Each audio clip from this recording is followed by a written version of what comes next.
Dana, keep your eye on the wait room, but I just want to welcome everyone and get this forum going. My name is Deborah Wong. I'm so happy to see so many of you here tonight, and this is going to be a fabulous session. It's all about listening to one another, gathering our thoughts and ideas.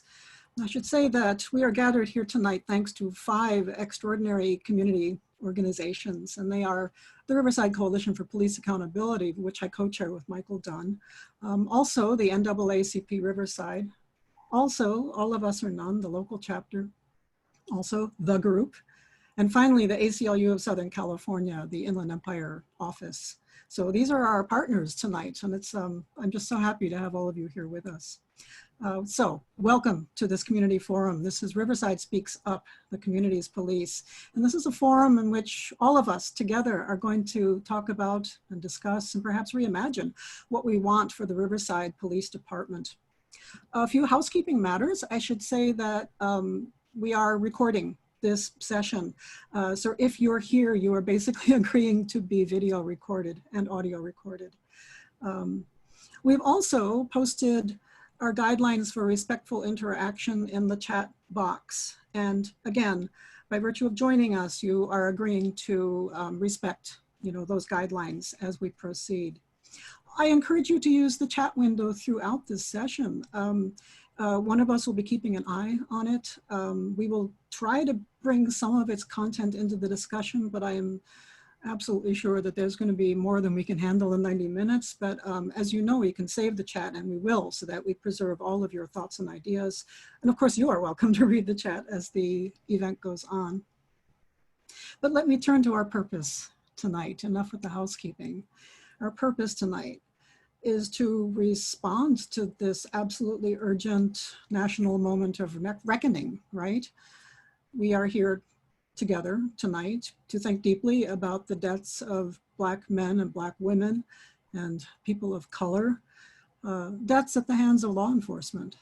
And what I want to see come out of this session, and what we've put a lot of thought into, is we want to create collectively a list of recommendations for the Riverside Police Department and the Riverside City Council. To be clear, our focus tonight is the city and the community of Riverside, not the county, right, but the city and its communities, and the Riverside Police Department as opposed to the Riverside County Sheriff's Department, right? Our focus is on the RPD. Now, we've invited a number of local officials, and many of them seem to be here. Among them especially is Riverside Police Department Chief Larry Gonzalez, who I see here. Thank you for coming, Chief Gonzalez. I have invited all of our officials here and asked them very specifically to be here to listen, not really to speak, not to answer our questions, though I know many of us do have questions and will have questions, right? But I should say, as most especially for Chief Gonzalez, he will not be responding tonight directly to the many issues I'm sure you will bring up. We're hoping that in the future he will. We are hoping that all of you can go to the City Council meeting on June 30th, where he is going to be presenting the 8 Can't Wait list and its relationship to the Riverside Police Department. With us tonight, we also have City Manager Al Zelinka. I believe that Mayor Rusty Bailey is planning to come. At least 3 City Council members are going to be with us: Aaron Edwards, Ronaldo Fierro, and Steve Hemingway. We have with us several members and the manager, I believe, of the Community Police Review Commission, and all of them are here to listen to you. Briefly, tonight's structure, kind of around 3 big sections tonight. First, you're going to hear from a representative of each of our 5 partner community organizations. After that, we're going to go into breakout rooms. There will be like 8 or 9 people per room, where we would like to ask you to discuss what you have heard from these community organizations, to discuss, to respond, to think about what they offer us. After that, you're all going to be pulled out of your breakout rooms, and we will come back together, and one person from each of the rooms will report to the group at large about what you discussed and what your priorities are. Again, that will lead to a generated collective list of recommendations and ideas, which will be shared and available later.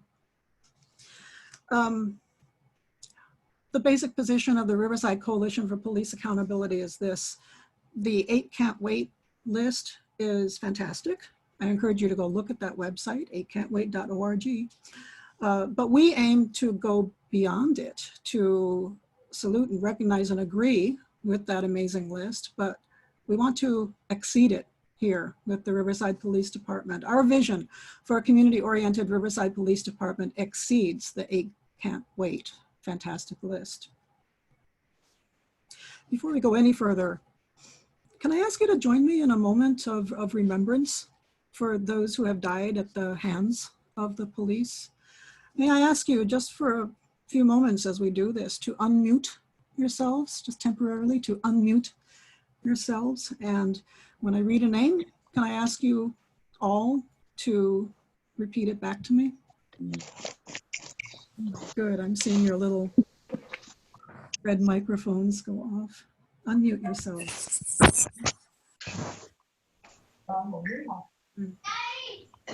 George Floyd. George Floyd. Breonna Taylor. Breonna Taylor. Michael Brown. Michael Brown. Tamir Rice. Sandra Bland. Freddie Gray. Landro Castillo. And here in Riverside, Taisha Miller. And Basit Pai Supan. Lee Deontay Brown. Hector Jimenez. Joseph Darnell Hill. David Eugene Russell. And many more names, 35 other names who have been killed by the Riverside Police Department since the year 2000. May I ask you to remute yourselves? I'm in a... Remute yourselves.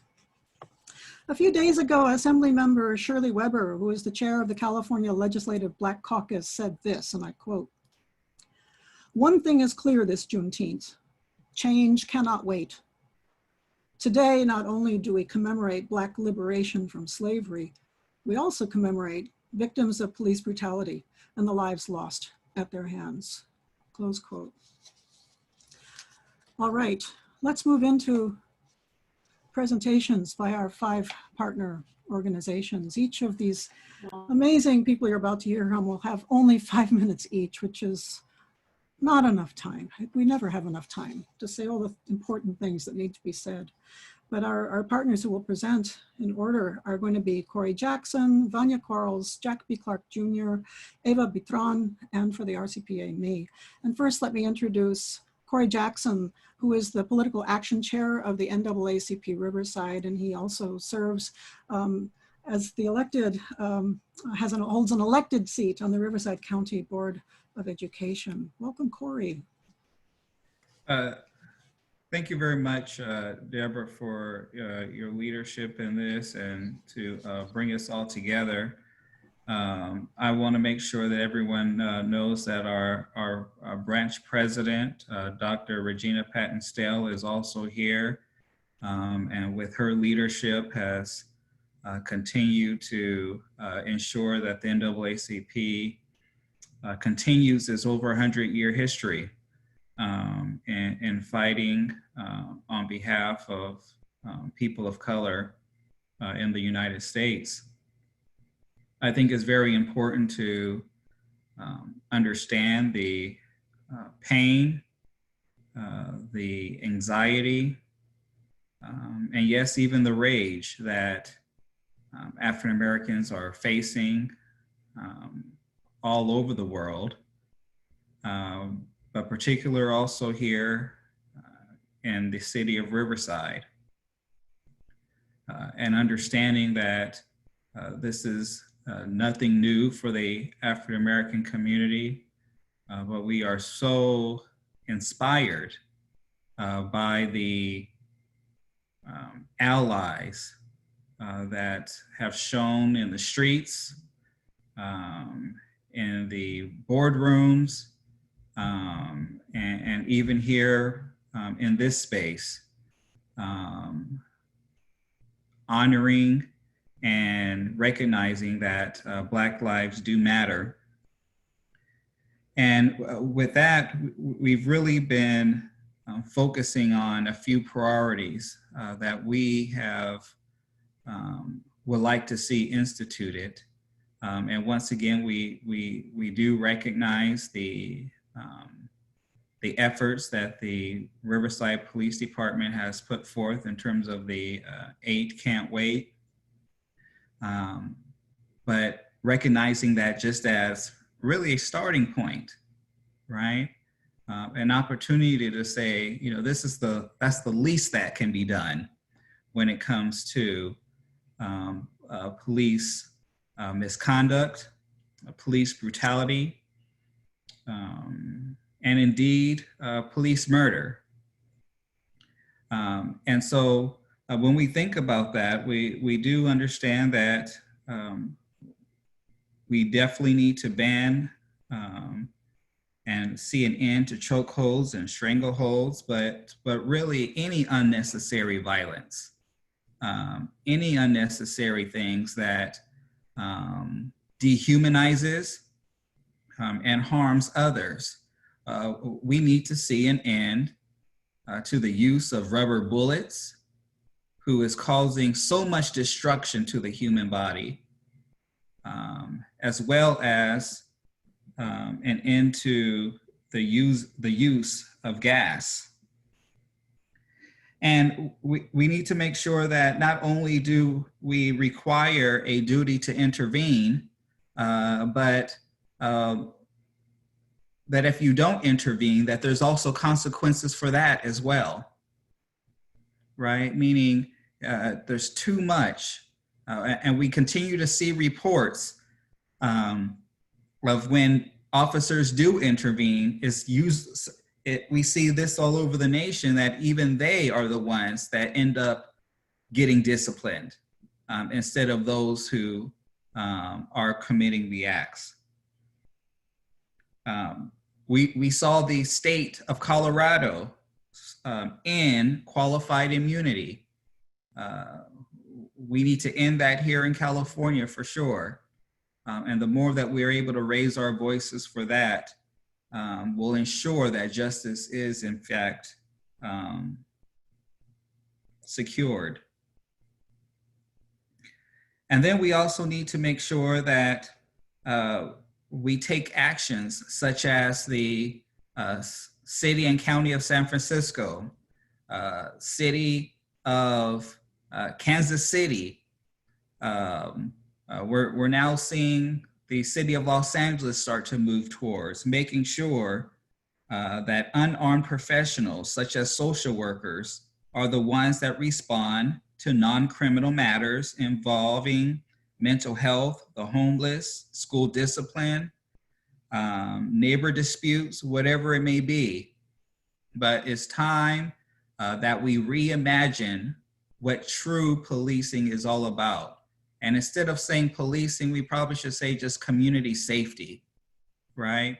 And we honor the calls for those who are saying we need to divest in police and other things, which is really just a call that the way we protect our communities is in fact needs to be reinvented, needs to be rethought, needs to be reestablished.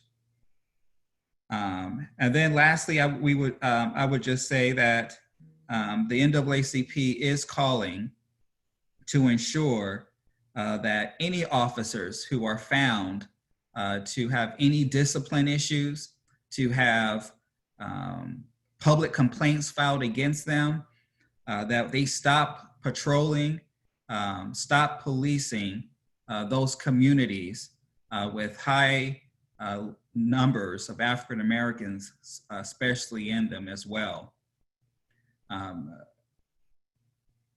It's funny how we always say there's only a few bad apples, and you know, and we need to make sure that there are times where we understand that it's just a few. But you know, no one would accept that there's only a few bad pilots flying our airplanes, right? That there's only a few bad doctors having surgery Yet we are okay with people patrolling our cities with weapons and able to kill, right? If we don't, if we're not okay with a bad pilot flying our planes, we should not be okay with bad police. So we are honored to be in this space. The NAACP stands and ready and able to partner and speak truth to power. Thank you very much for your time.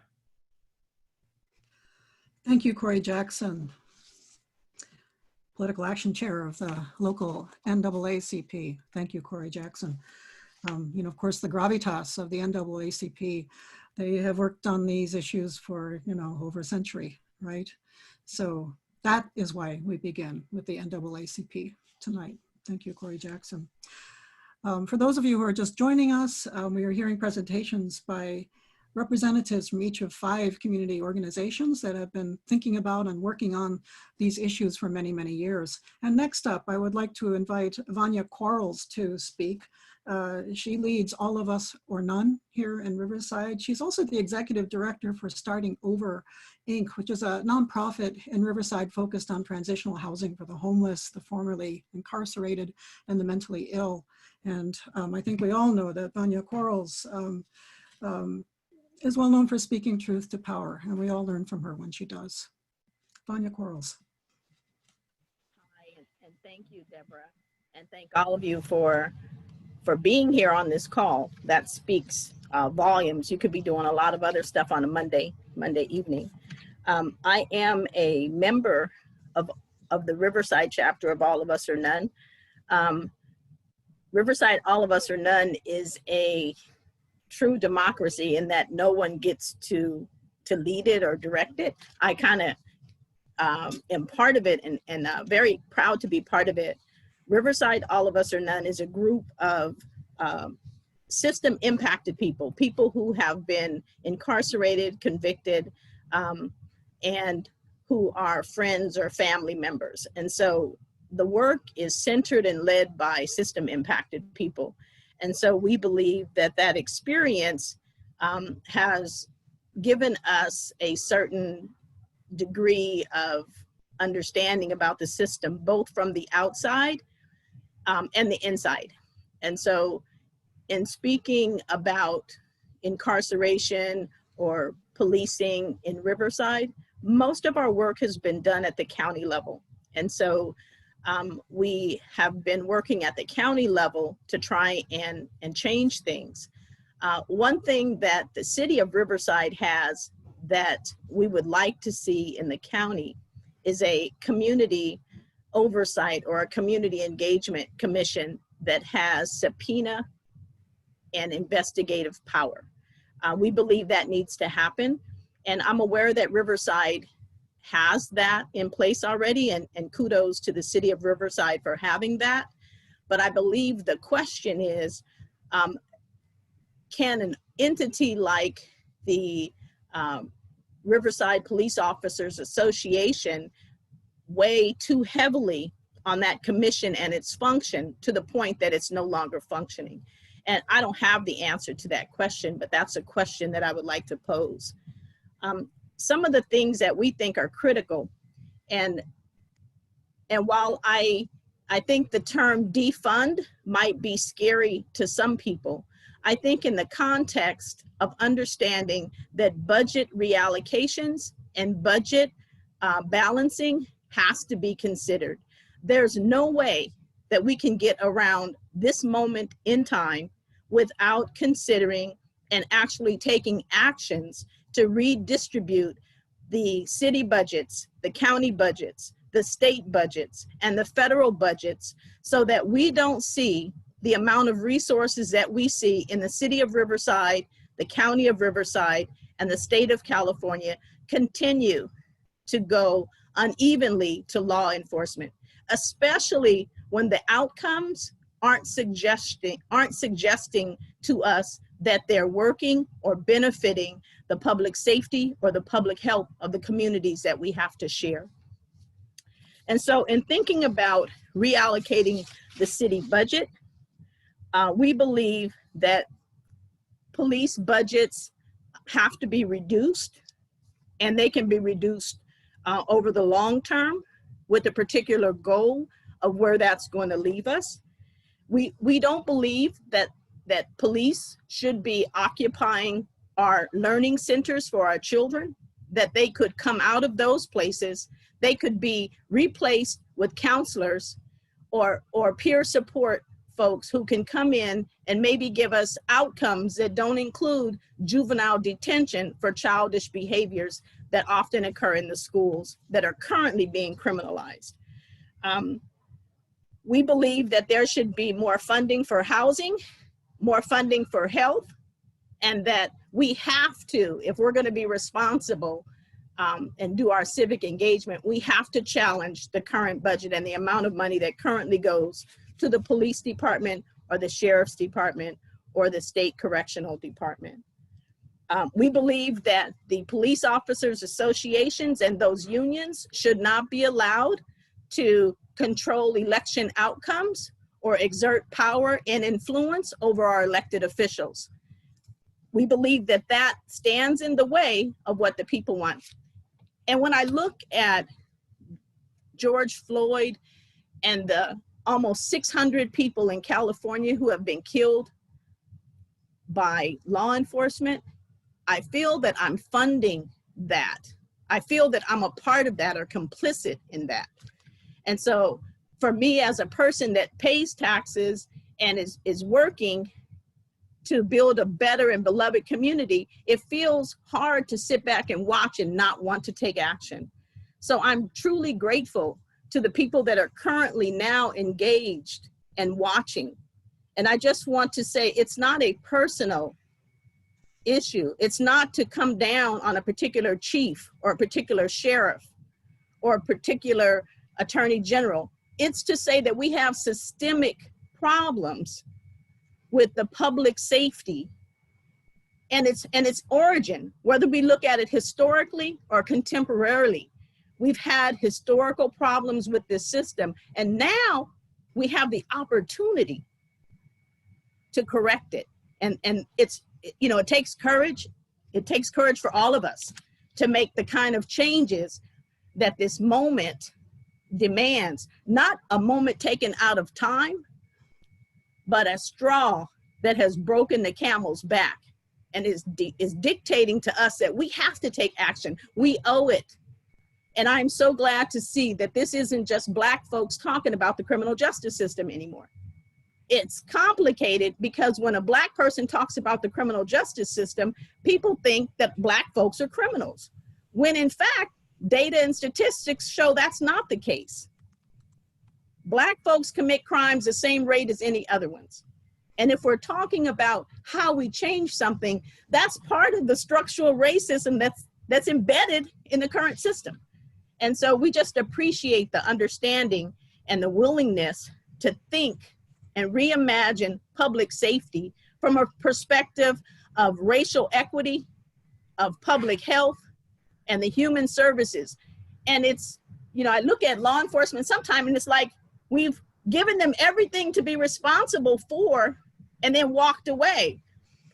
And in all fairness, that's on us. We have to take the power back, and we have to take the budget back, and we have to contribute. Thank you, Vonya. Well said. We do have to. And I love the way you're asking whether, is this the tipping point? Is this the moment where the straw breaks the camel's back? That's what many of us are wondering. I want everyone to know that Vonya Quarles has really been leading the most recent public discussion of really calling for oversight of the Riverside County Sheriff's Department. This is a really tough nut to crack and a very important one. If you want to know more about the charge that she is currently leading, she could use some help. So Vonya Quarles calling for oversight of the Riverside County Sheriff's Department. Our next speaker is Jack B. Clarke Jr., who is here speaking for The Group, which is a longtime 21-year-old Riverside grassroots organization that focuses on issues that affect the African-American community and the ways in which public policy can make things better, right? Jack Clarke is a longtime attorney partner at BB&K, and he has been thinking about law enforcement in the city of Riverside for a long time. In 1999, he chaired the Mayor's Use of Force panel that led to very significant changes in Riverside. Welcome, Jack Clarke. Thank you very much. So Rose Mays and some other members of the group asked me if I would present on behalf of the group. And I believe the, excuse me, the reason they did it was they knew that I, along with Rose Mays, 20 years ago, sat on the mayor's use of force review, police use of force review task force. And so I want to emphasize to this assembled group that in Riverside, we're not writing on a blank slate at all. There are several materials available to you who want to read it. I would recommend actually a dissertation that was done on police accountability and empirical investigation of state-sponsored police reform in Riverside, California, by Jose Gomez in December of 2008. It is an excellent piece, and it gets to the heart, I think, of at least what happened here in Riverside.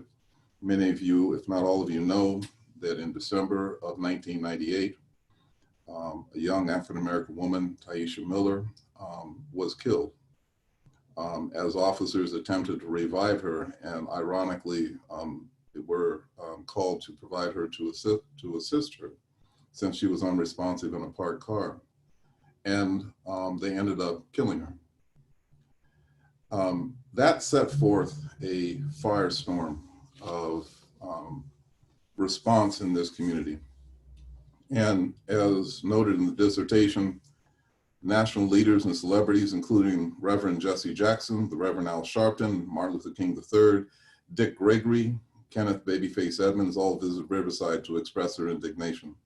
Sharpton, King, and Gregory were among 46 people arrested during the largest demonstration. Many people living both in the city and outside the city urged greater scrutiny of the police department. We were noted around the world. The Boston Globe reported that suddenly long-standing tensions between Blacks and police were at raw surface. Newsweek reported that the city was testing the limits of tolerance. As a result of that, then Riverside Mayor Ron Loveridge asked a panel of citizens to, including a retired chief of police, members of the Black ministry, a sitting county supervisor, and just plain folks, to review the police use of force policies. And we did that. We came up with 12 recommendations. And as Mr. Gomez, or Dr. Gomez, noted in his dissertation, in response to the aftermath of the Miller shooting, Riverside Mayor Ron Loveridge created the Mayor's Use of Force Task Force. The panel of community members made 12 recommendations to improve RPD. All of the recommendations were successfully implemented by RPD in one form or another. The recommendations were later incorporated into the stipulated judgment between the city of Riverside and the state of California. And this is something I think the members of this community and the members of this assembly really need to take a very close look at. In 2001, the Attorney General then, Bill Lockyer, essentially forced Riverside into a consent decree, which was extensive in terms of the reforms it required. It was People versus Riverside 2001. And as Dr. Gomez notes, the stipulated judgment or consent decree was a comprehensive directive outlining a series of reforms necessary to protect the constitutional rights of citizens by transforming the organizational behavior of RPD and making police more accountable. I don't have time in my 5 minutes to read everything that was put forth in that stipulated consent decree. But after talking to Rose for some period of time, I think the members of the group would be receptive to the following 4 focuses of discussion. Being willing to discuss a reallocation of resources. Some people are calling that defunding. Some people have other names for it. I read one law review article that had talked about the abolition or the removal of the police force.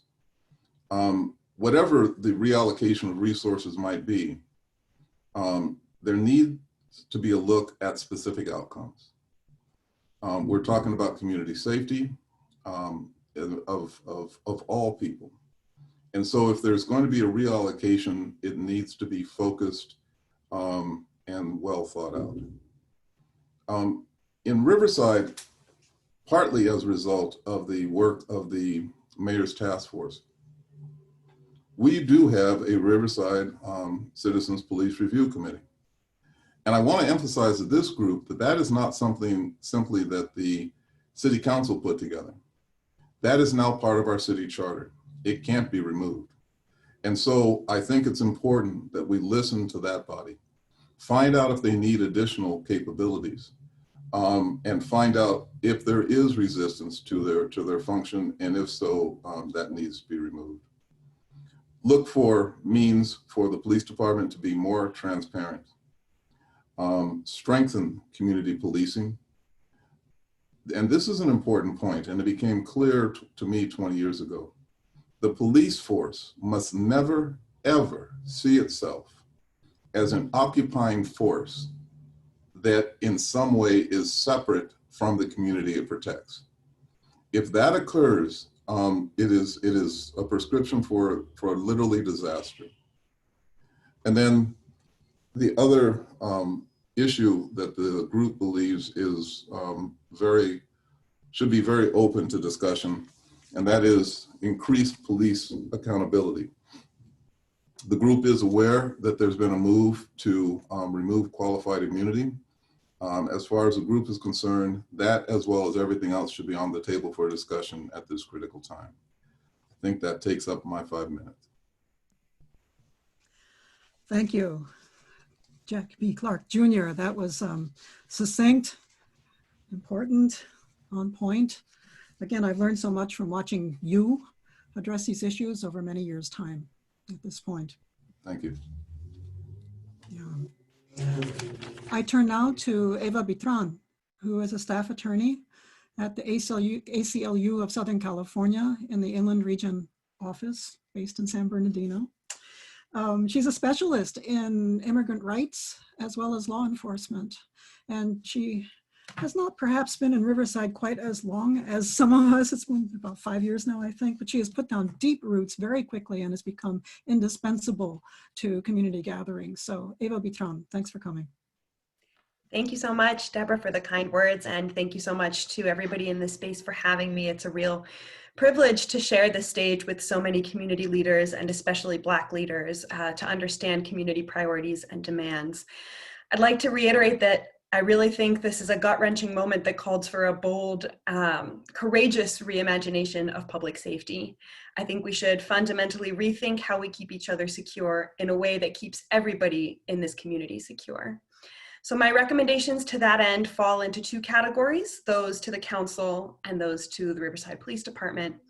And both sets of recommendations are aimed at drastically reducing the footprint of the police so that other alternatives can blossom. So first, recommendations to the City Council, because ultimately funding decisions lie with you. We urge you, most importantly, to divert the funding presently allocated for law enforcement to fund programs promoting housing, education, counseling services, social work, and other investments in a thriving community. And if you take nothing else away from my contribution, I really hope you take away this piece of it.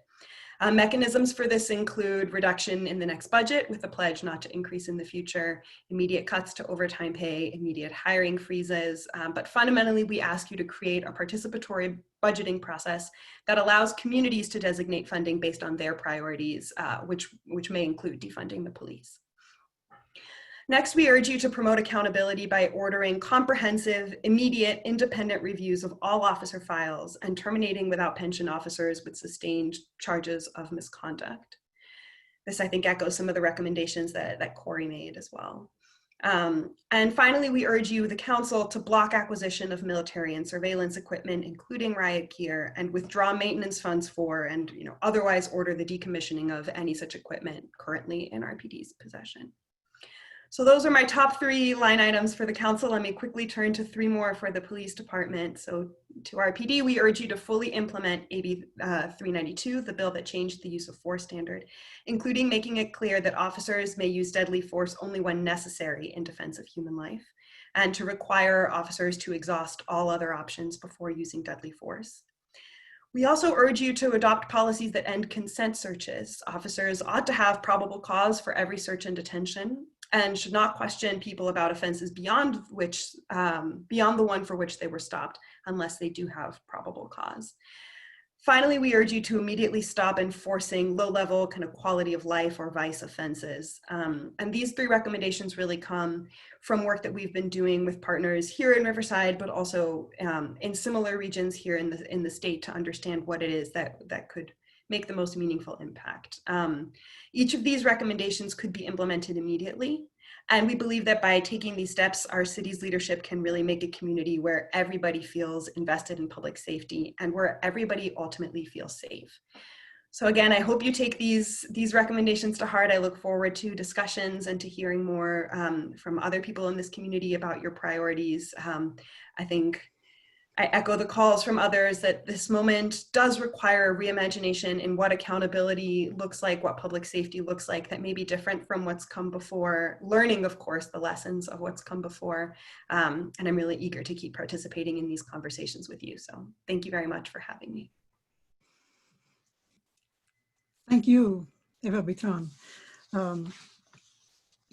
So on point, so succinct. Of course, we all look to the ACLU, not only locally, but nationally, right, to lead us into these conversations. And I think we also know that it's important not to get, sort of confined by the legal considerations around any of these questions, but sometimes to imagine beyond, right? And the ACLU does both, I would argue, at the same time. So thank you, Eva Bitrán. Let me speak for the Riverside Coalition for Police Accountability. I am co-chair of this grassroots organization with Michael Dunn.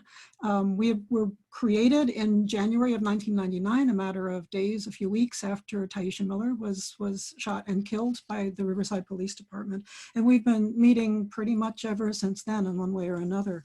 Let me tell you our 3 main recommendations for this conversation today, because we are wonderfully aware that this is a moment of opportunity when the eyes of the nation are on these issues. And it's a moment when deep change could take place perhaps more rapidly than is sometimes possible. We have 3 recommendations. Let me share them with you. Recommendation number 1 from the Riverside Coalition for Police Accountability. Redirect the funding for additional police officer positions in the police department to funding for social workers and medical resources in the Office of Homeless Solutions. We have a lot of detail on each of our recs, but briefly on this one, I will say over the years, the scope of law enforcement has expanded to include matters that have much less to do with enforcing laws and much more to do with cleaning up social problems that we have neglected to address, such as homelessness, addiction, and mental illness. And these shifting conditions have not been fair to the police officers, who are often ill-equipped to address such matters. And in fact, it's unfair to the people in crisis with who come into close encounters with police officers. They in fact need resources that are different than the ones that law enforcement can provide. So we cannot reasonably continue to expect the improper tool of law enforcement to resolve the problems of social incapacity. So we argue it's time for us to invest in our social capacity and address the very real social and health-related sources to these problems and the impact that they're having on our community. Recommendation number 2 from the RCPA. Strengthen and improve the Community Police Review Commission and the Human Relations Commission as dual functions for raising, examining, and addressing concerns of police practices and civil rights violations. If the Tyisha Miller shooting or the killing of George Floyd occurred in Riverside today, There would be no official avenue available to promptly address community concerns about police tactics. The CPRC is bogged down and has been bogged down in complaint and officer-involved death reviews that often take several years. The OIDs take several years to piece through. The City Council must restore the CPRC to its original level of function by funding a full-time director position that has been whittled away over, whittled down over the years. And we also need that organization, that commission also needs a full-time analyst position to more appropriately staff the commission to improve responsiveness and to act proactively rather than only reactively by only identifying policy programs through complaints. At a time when our community is questioning how to best improve police operations, the CPRC is uniquely poised to play an immediate and important role in assuring transparency and public trust in our police department. And instead, they are completely bogged down in review of complaints. We also want our Human Relations Commission to be a true civil rights commission that would provide an immediate resource for community and council members to raise concerns of potential and actual civil rights violations within the city. Recommendation number 3, our third and final one for now. Independent investigation and assessment of RPD recruitment and hiring practices for the purpose of creating a more community-oriented rather than militarized culture within the police department. The RPD's recruitment and training policies and procedures may be perpetuating a paramilitary structure and function. Its recruitment and training procedures should be reviewed and assessed by an independent, diverse entity, perhaps the CPRC, in a manner similar to a grand jury. Sorry. The RCPA questions whether the current model of policing embodied in the RPD is the best or most appropriate model for providing security for the community of Riverside, and believes that it would be useful to review and investigate alternative models that demilitarize communities while providing the services necessary to ensure the security of our community. Those are the recommendations from the Riverside Coalition for Police Accountability. You can hear that there is overlap with the ideas coming from our partner organizations. It is not our purpose to create a lot of redundancy in tonight's forum, but I think it is important for you to have heard that these 5 organizations are really thinking in parallel, have many, many shared priorities, and we wanted you to hear that. So we would like now to move to the second or central part of tonight's community forum. What we'd like to do now is to put you into breakout rooms for smaller discussions, and then we will all come back together. And I would like to ask my colleague, my comrade in the Riverside Coalition for Police Accountability, Andrea Briggs, to walk us into what we're about to do together. So, Andrea. Thank you, Deborah. We've just heard an amazingly rich and diverse set of recommendations from various community partners on this topic, and now we want to have all of you have an opportunity to present your own thoughts and ideas. So as Deborah said, we'll be putting you into breakout groups in just a moment. We'll have a chance to discuss what you've heard and generate your own ideas. These will then be brought back to the General Assembly by way of a reporter from each group. Each of your groups will have a member from one of these partner organizations to help guide this process. And in addition, there are 3 questions that might help focus your conversations in the breakout groups. The 3 questions are, what did you hear from the presentations that makes sense? Secondly, is there something missing from what you've heard so far? And third, if each of you in the groups would select one action that's most important to you. After we have a chance, I think we have about 15 minutes or a little less to do this. Again, there will be a reporting out to the whole group so that we can begin to collect a consensus set of recommendations for City Council on RPD. Are the breakout groups ready to be started? Then let's do it. All right, everyone, we'll have 15 minutes in our breakout rooms. get to know your conversation partners. Here we go. Okay, everyone, welcome back. Look at all of you just popping up on the screen. I know that was an awfully short amount of time. I'm painfully aware, but thank you for making the most of it. And I now turn to my treasured comrade, colleague, Chani Beeman, who is the founding chair of the Riverside Coalition for Police Accountability in 1999. She's also served on both the Human Relations Commission and the Community Police Review Commission and the Charter Review Commission. She's a good citizen, Chani Beeman is. So Chani, please walk us in. Okay, well, thank you very much.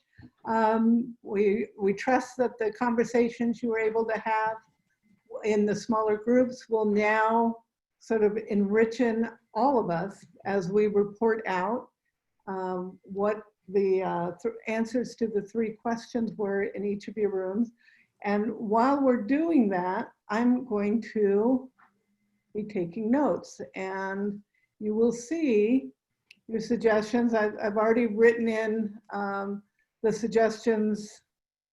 Well, it hasn't all populated yet, but the suggestions that were made by the participating groups, the sponsoring groups, and your suggestions are going to be compiled and offered to our city council here in the city of Riverside, to the chief of police, to the city manager, anyone who we believe may have some role in implementing some of the changes that you as community members have identified are important in our community.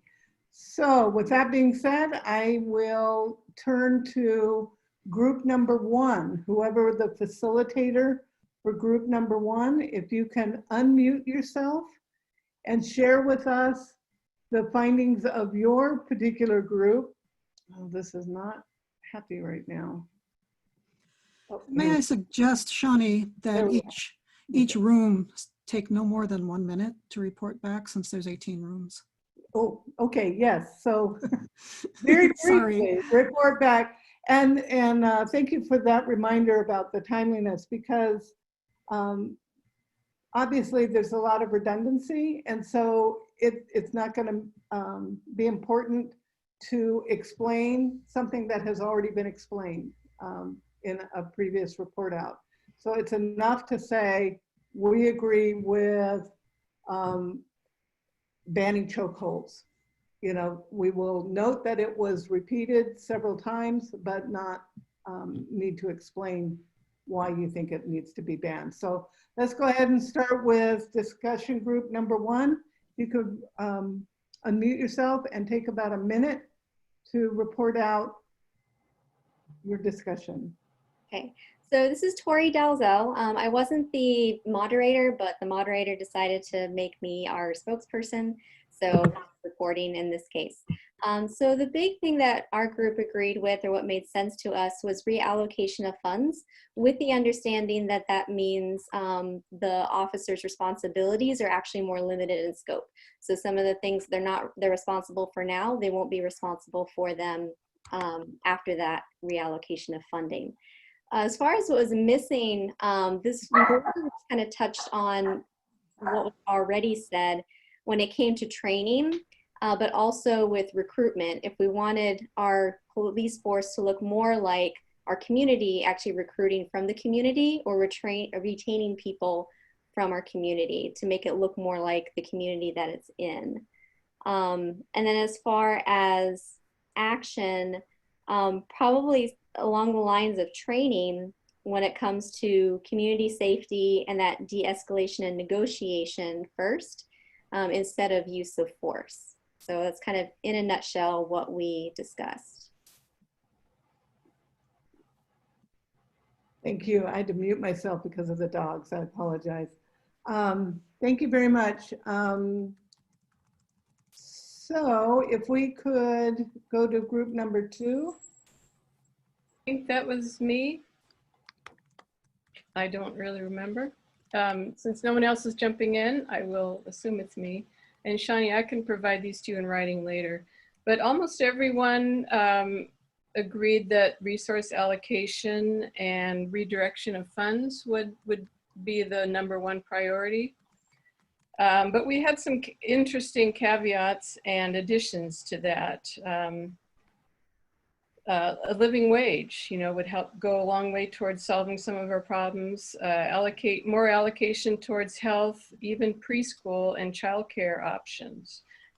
Finding the right tool for the right job resonated with some of our people. And the important point that was brought up was that these reallocations and shifting responsibilities need to occur with a lot of communication between the police and the agencies that are taking these responsibilities on, and amongst the agencies themselves, to avoid gaps and overlaps. Accountability was another topic that came up, as well as hiring practices.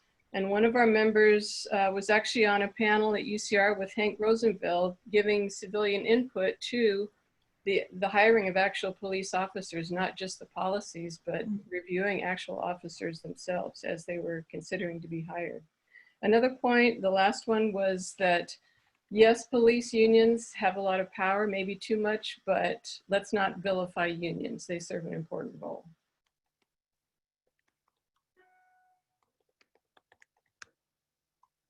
All right. So group number 2 or 3, I apologize. Hi, Chani. This is Eva. I think this is me. And Vonya, feel free to jump in if you have any additions, because we were both in that group. So I think we were focused on the kind of big picture question of who polices the police, and trying to think about accountability and bringing back under democratic control the police department. And that includes through the purse strings.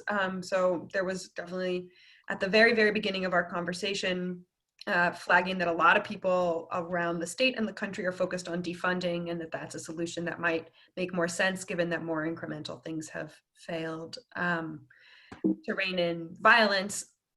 There was a conversation also kind of in that same vein on focusing on systemic reform, given that the system that we currently have was born of slave patrols and was designed to treat people differently based on race, and so that we maybe need to do a system level reevaluation.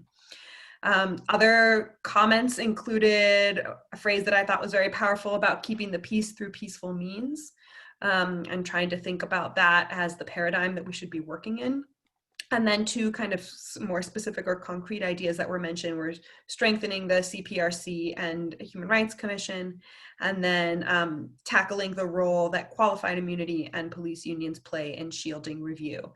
And Vonya, feel free to jump in if I missed anything.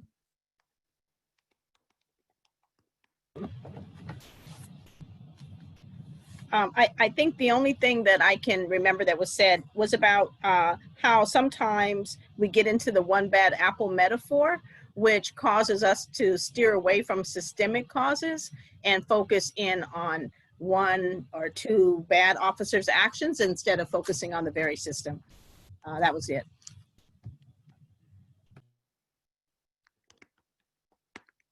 All right.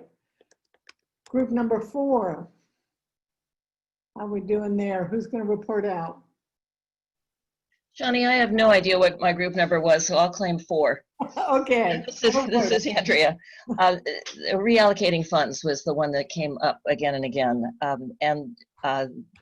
In addition to that, a focus on community-based policing versus militarized policing from a training point of view was another important point for us. A couple of nuances. When we go toward independent investigations, it would be very helpful to locate a city or community that has tried this and has a model for how this might work. And another nuance, eliminating non-lethal weapons is a bad idea, but having a clear policy for when and how to use them would be a better idea. Can you repeat that again? I'm sorry, I missed. The idea, one of the recommendations from one of our groups was to reduce the use of non-lethal weapons. Non-lethal weapons have a place, according to the conversation in our group, and it's more a matter of having a clear policy for how to use non-lethal methods. of policing. I commend your ability to hear and type all at the same time. One other thing, the union came up and the expectation was that it slows down positive change, but there wasn't any particular recommendation for what to do about that. I'm sorry. That's enough for this group. Thank you. Can you tell me the last one again? I apologize. I got stuck. No problem. Pay attention to the role of the RPOA and be prepared for it perhaps to slow down positive change. Okay, thank you. Number 5. Group 5, can you report out for us? I think I was 5, but I'm not sure. Go for it. Is this Shara? This is Shara. So our group, they love the idea of having a creative look at need a creative look at how law enforcement works in our communities, which was mentioned earlier. One of the concerns was also in the reallocating of funds, but in the process of reallocating funds in the category of mental health and social workers, they also wanted to include peer support in that category. One of the other things that was missing, they felt was missing, is more that the law enforcement have more education. And then yes. And then it says, which action is most important to you? Well, we all agree that the reallocations of fund and possibly a partnership with law enforcement agencies and the specialty agencies, the people that are actually specialized with mental health or homeless solutions or social service or all of the other specialty departments, instead of expecting law enforcement to wear all of those hats, but to have a close relationship with the other entities. That's it. Right. And group number? Thank you. Group 6. Group 6. Yep, this is group 6. Everyone had their numbers correct because I knew I was 6. And so of course, ditto on the redistribution of funds to ensure that there are personnel to handle nonviolent activity. The things that we felt were missing was number 1, making sure that we really decriminalize poverty, making sure that we are not just merely using law enforcement to force conformity on the way people should live, and in some cases the daily interactions, right? What is acceptable as a human being, right? And the dignity of human life was definitely one of those things that we felt was missing. All right. Number 7. Group number 7. Can you report? I'll go. This is Julia. Hi, Julia. Our group, it really is going to echo quite a bit of the other groups. Redirecting funding was a big focus. Changing the recruiting and training of our police officers was another one. Also, there was definite agreement that we need to reinterpret the role of the police accountability. I'm sorry, I forgot the acronym. There's so many being thrown around. The Community Police Review Commission? Yes, that's it. And so not just to have it function maybe in the way it's been functioning or the original way, but maybe to reimagine the way that should function, or maybe in the way that it was intended, but maybe not implemented.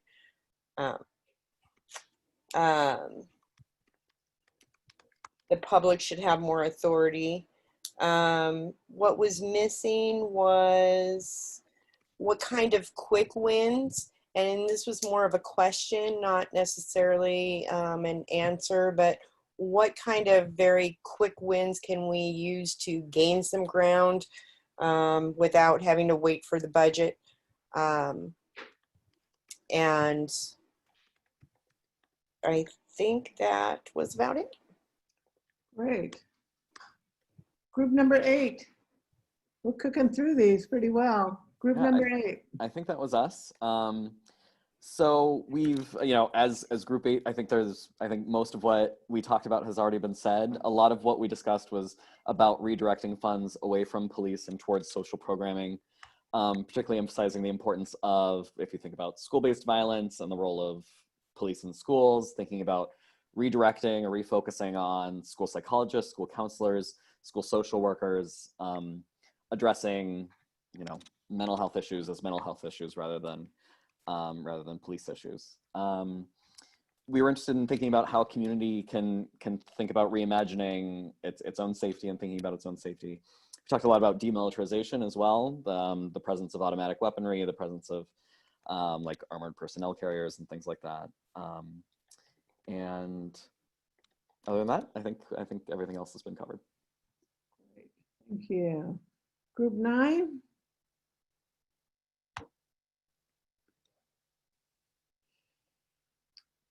Who will report out for group 9? If you're not sure what group you're in, It's me. probably It's group Jack. 9. Okay, that's It's fine. Jack. Sorry, I couldn't figure out where the unmute button was. Very quickly, group 9, because of the folks who compose the subgroup, acknowledge that Riverside has moved forward over the past 20 years, but it needs, especially now, to use that as a base and not be complacent in terms of what it's accomplished in the past. The second is we are in agreement that reallocation, whether you call it reimagining, refunding, needs to be looked at. Also consider reallocation of resources. The school resource officers is an example of that. And then the last point, which more than one member of our group raised in their comments, was additional accountability for officers. There was an analogy made between the old 3 strikes laws and why isn't there the consideration of three strikes for officers. The first time it would be rehabilitation, the second time a warning, and the third time your employment could end. The police should be held to a higher standard. I think that summarizes the gist of the input from our group. Thank you. Group 10. Hi, Suzanne Singer. Hi, Suzanne. So our group talked also about the reallocation of funds being the most important issue, and removing police from schools and replacing them with people who can address trauma and homelessness. Also the issue of accountability. Oh, let me let you finish.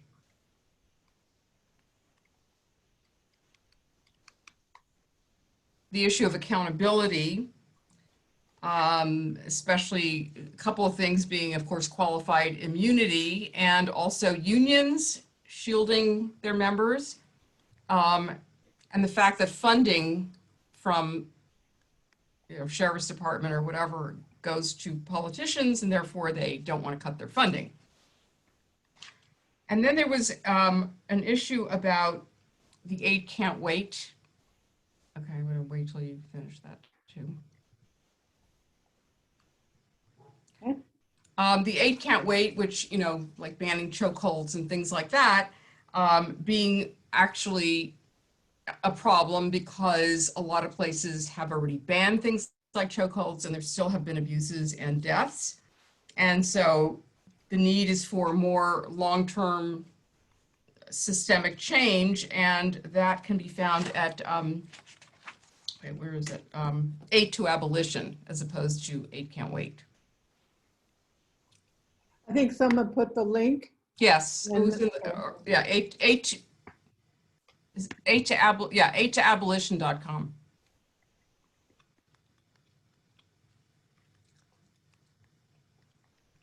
Okay.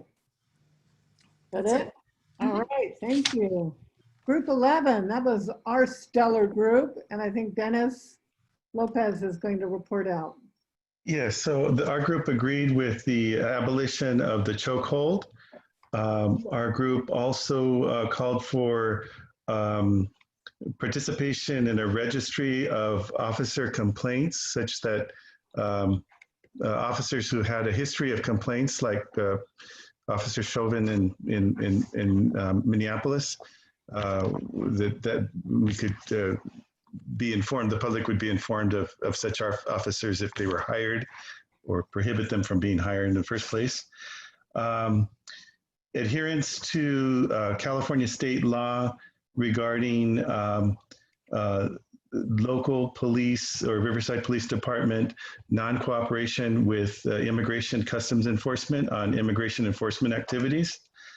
Adequate training of police with respect to being able to attend to medical emergencies, or perhaps joint staffing on calls when there's a medical issue involved in the police call.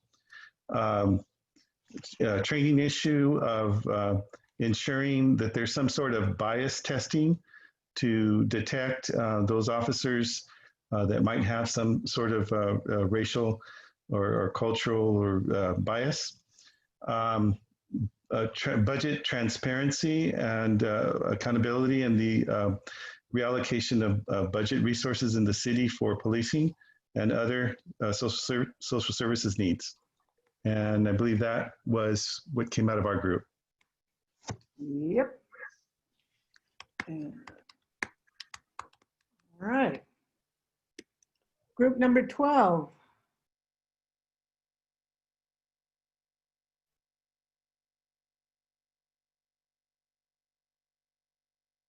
If you don't know your number, you're probably 12. You can just jump in if you haven't reported out yet. I think we were 17, but I can go for 12. Okay. All righty. Yeah, our group would like to echo that we're in favor of redirecting funding from police departments to social programs such as social work, school counselors, mental health, even work study programs, and homeless solutions, anything necessary to stop the school to prison pipeline, basically at its core, at its source. Also, thematically was important was demilitarizing the police in every way, in attitude, appearance, the weaponry used, ridding the police of qualified immunity was important. 2-year police training was offered up. Also, hold on, you're going. Sorry. So I got demilitarized police, attitude, weaponry, culture. Appearance, culture, yes. Okay, and then after that you had? Ridding qualified immunity, eliminating that. Okay, and then? 2-year police training was recommended. What does that mean, 2-year police training? It was just offered up as one of the solutions. I'd like to speak to that. Sure. Okay. May I speak to that? Yeah. Yeah, my name's Andy Salvador, and in the state of California, barbers are required to have more training than our police officers. Okay? And that's messed up. Okay. We need people that need to go through a long, I recommend at least an AA and whatever it needs to be. Okay. We're not going to get into a conversation about it. I just needed to understand. So you want a program for police officers to undergo 2 years of training before they're on the street? Yes, right? I don't want C students in high school holding guns. Okay. All right. Thank you for the clarification. Also a change in hiring practices and a commission established to examine things like success stories in other regions and cities. That's it for us. Okay, 13. Do we have 13? Yeah, so we were group 13, and we said a lot of the same things that have already been said. So we talked about redistribution of resources, particularly toward mental health sorts of interventions. We talked about having a more speedy review process that also has some real teeth in it. We talked a little bit about possibilities for what that might entail, including some sort of more personal financial responsibility. So for example, a lawsuit wouldn't necessarily be paid out by the city, but would be paid out maybe from that officer's retirement as one possibility. We also talked about the need to look at police organizations making campaign donations to politicians. That's kind of been going on in the chat as well. Can you tell me that one again? It's looking at the donations, the campaign donations to politicians coming from police organizations, including that as part of the review process, because that can muddy the waters and make it more difficult to get legislation through. Okay, all right, got it. We talked about extending training for police officers. So the prior group was just talking about that as well. We didn't say specifically 2 years, but certainly recognize that more training is needed. And finally, also talked about the possibility of forming more neighborhood councils. We didn't really have a name for it, but something that would, groups that would meet regularly and then feed back up into city council and sort of feed in from a grassroots level to the hierarchy. And I think that was all we had. Jean, Ryan, Doreen, and Kate add if I missed something. All right, excellent. 14? Yeah, Jeff Wright here for Group 14. We wanted to see increased resources allocated in 4 primary areas. Increased training for RPD, particularly in non-lethal tactics in intervention. Increased resources that access clinical professionals.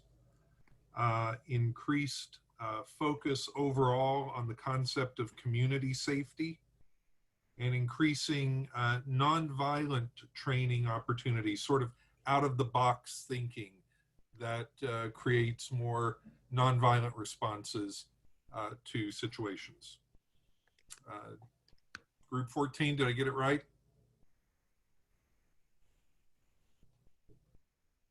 All right, sounds like it. 15. We have group 15.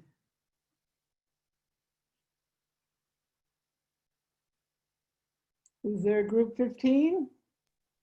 If you're not sure, if you haven't reported out yet, just go ahead and jump in. We're down to the last couple. Hi, I'm in group 16. Okay, go ahead for it. My name is Charbeck.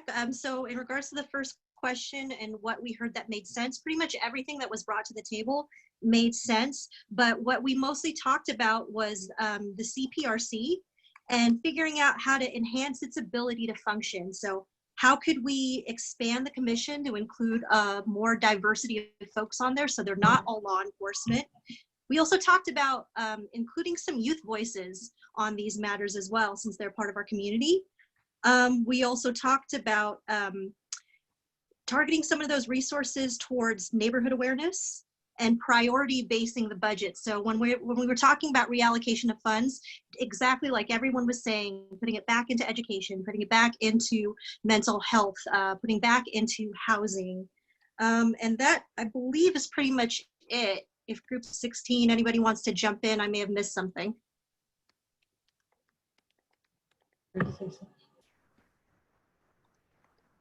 Okay. Is there group 17 or 18? Hello. Hello. Yes. Yeah, Bill Howe. Hi, Bill. Okay, a lot of stuff you've been saying we've already covered, but some of the things that we talked about was the length of the time of the investigation to get things to the proper people, proper authorities. Why does it take so long to do an investigation? And Chani, you know better being on the CPRC, how long it took to get a case where a citizen was killed. So that's one thing they were concerned about. Another thing was police unions. You know, why do the police unions have so much say over the officer? Why do they protect the officers for so many times? Then one suggestion was that we have a community relations board or something like that to be able to meet with officers and discuss things with them. Somebody brought up the old beat cop. Why don't we have the officers out on the street walking through the neighborhoods again and getting to know the people? Also, it was brought up about a uniform change. Is there some way that we can change the uniforms of police officers so that they're not so, not so appearing militaristic like? And building relationships with the community, having officers patrol the same neighborhoods on a general basis where they really get to know the people. And that would be exclusive of what I heard earlier, putting the cops that have problems with people in a particular neighborhood, not putting them in that neighborhood, of course. So that was about it. All right. Any other groups have not reported out? 18. 18, go for it. Now I hope we're the last one because I think we're a good final group in that I've heard so much wisdom. I think our group was maybe not as knowledgeable as you are. We didn't have the expertise, but here's what we said. The first objective should focus on how best to spend public safety resources. We need all communities to respond. We need active listening to reach out to underrepresented, impacted communities. Define what departments have the best tools to handle issues. They should get the funds. What is the range of things we're asking police to do? How could it better be handled by other departments? Education came up. Work with kids in a deeper way to address systemic racism. Reprioritize funds for needed priorities. Okay, I'm falling way behind here, so. Oh, I thought we were just like a recap here.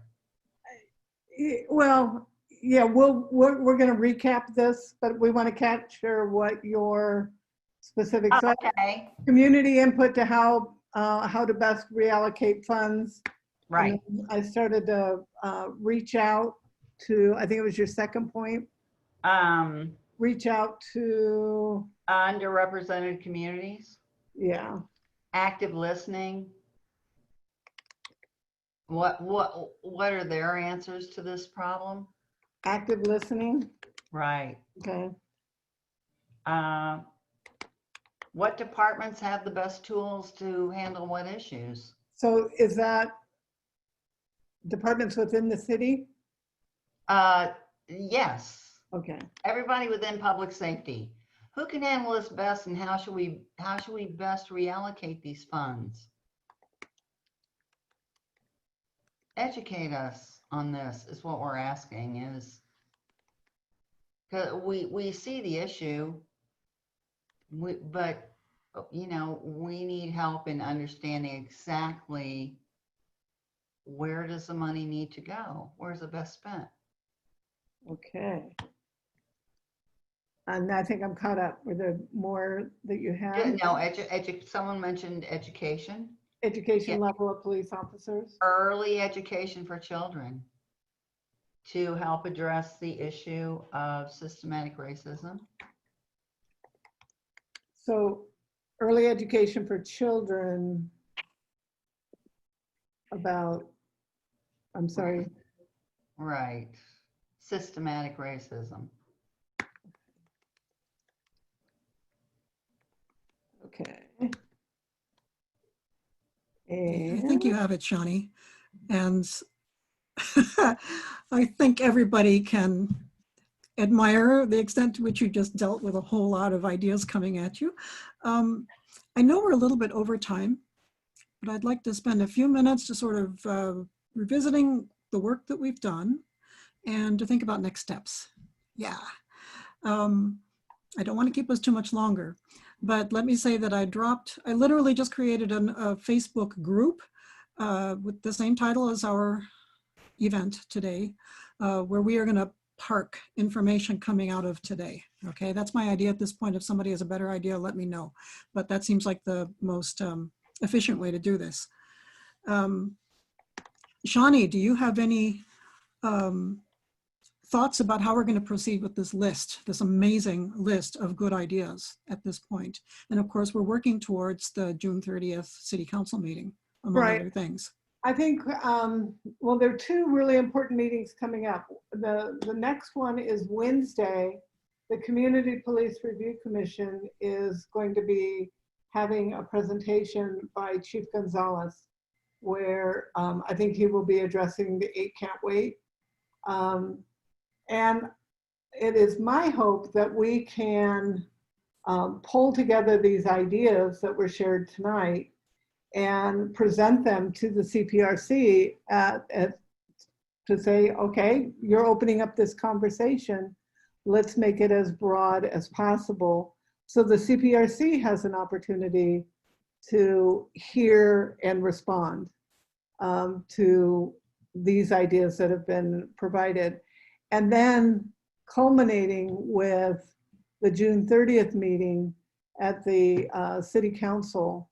So I think your idea to have a Facebook group and other ways to share this information to sort of refine it and help folks understand that, you know, give people a basis to respond to their police review commission, to their chief of police, and to their elected city council. And so I think this is the beginning of a nice community roadmap. And I also understand, because this has been recorded, sorry, we also will post it, make it available for people who couldn't be here tonight. And then one of our co-organizers, Julia Christian, has put together a form that would allow people to answer these same 3 questions. So we'll continue to get input to these questions. And, you know, the conversation has started. Exactly. Deborah Wong? Yes, Regina Still. Okay, I just want to share that we're in the process of formulating 2 virtual town hall meetings, and we're working with UCR to help us facilitate that. The one will be on the 29th of June, and the next one I believe is July, is it the 8th? I have to double check it. But we'll be doing very similar what we did tonight, bringing people in the room in the community, and pretty much what we did tonight. We may probably have to do a lot of front loading of what is available now, but we're opening up to the community. We have over 400 members in the branch, and they will all be invited, but we're gonna open it up. So we'll be registering for people in the next couple of weeks for that. So that will be a continuation of the dialogue of what it is that we see, we want, and we need in the community to reimagine ourselves, relationship with the police as well as the city. May I offer? Excellent. That was Regina Patton-Stell, president of the Riverside NAACP. So that was a June 29th NAACP virtual forum. Stay tuned for more. Who's trying to speak up?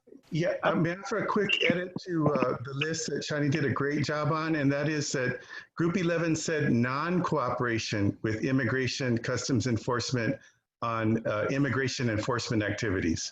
So non-cooperation of the police department with immigration enforcement activity. Okay, thank you for that. Yeah. Deborah, this is Yes. Larry Gonzalez. Chief Gonzalez, Hi, thank you for joining us. Thank you. I just want to make sure everybody knew that we ended up canceling the CPRC presentation for Wednesday. It was going to be a very small portion on just can't wait for the 8th. Well, we're going to have that same presentation along with a lot of other information on the 30th. Once they decided that the special meeting was going to include the CPRC, the Human Relations Committee, and the council, we're going to do one large presentation just on that day, the 30th. So there will not be one for Wednesday for CPRC. Thank you. Okay, that's important information. So everyone, cross that one out, but a big circle around.